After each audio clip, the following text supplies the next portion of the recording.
Three things you should be aware of this week as the markets come to a close. Yesterday we received our CPI numbers, and though people are still freaking out because it's hotter than expected, we are still at a downtrend. To me, that is positive.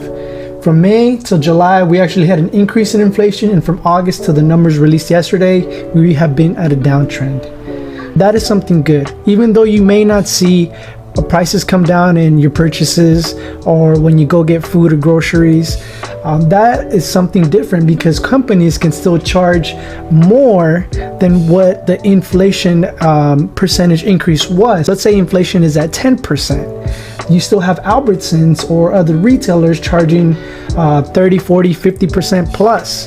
And that is ridiculous.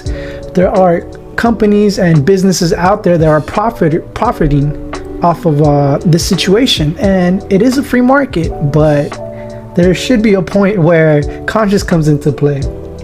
Business is business, I guess. Number two, energy analysts believe deep production cuts from OPEC could backfire on the US ally Saudi Arabia.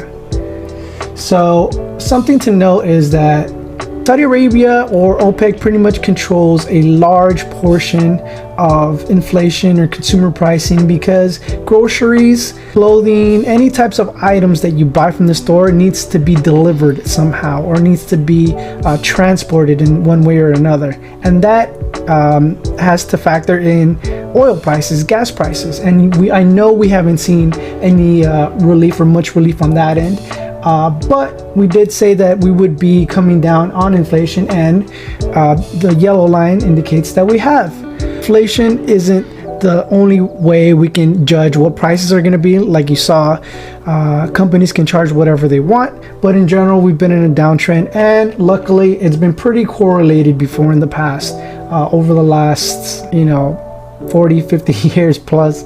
So it's a pretty good way to gauge where we're going. So far, we've been at a downtrend, but with the OPEC issues that we have, again, with the US, we may not be getting that straight downward or maybe much of a fluctuation down as we would like.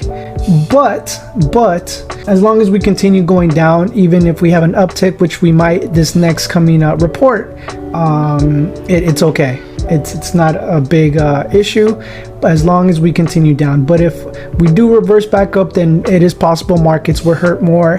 Inflation will be here. You'll see it in food prices and gasoline and many other things. The dollar. The US dollar is the third thing that I want to get into because it shows that we have been over this area that hasn't been broken in over like 40 years or so. So this is pretty crazy to me. As you can see here that I marked with the yellow dotted lines, sometimes we do have what's called bearish divergence, where price goes up and then follows and catches up to our other indicators as it comes down. It bottoms out and then it continues its movement. So once we've hit this white zone box, you do have a high chance of it coming back down. And these prices, we haven't seen them since like 1985, at least that range.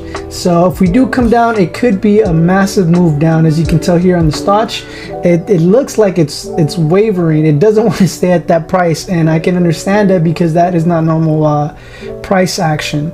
So I don't know where the dollar is going to go.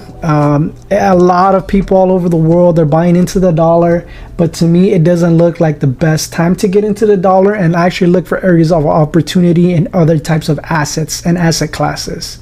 So do your own research. Those are the three things that I'm actually looking out for. Hopefully you do the same, and I'll catch you guys next time.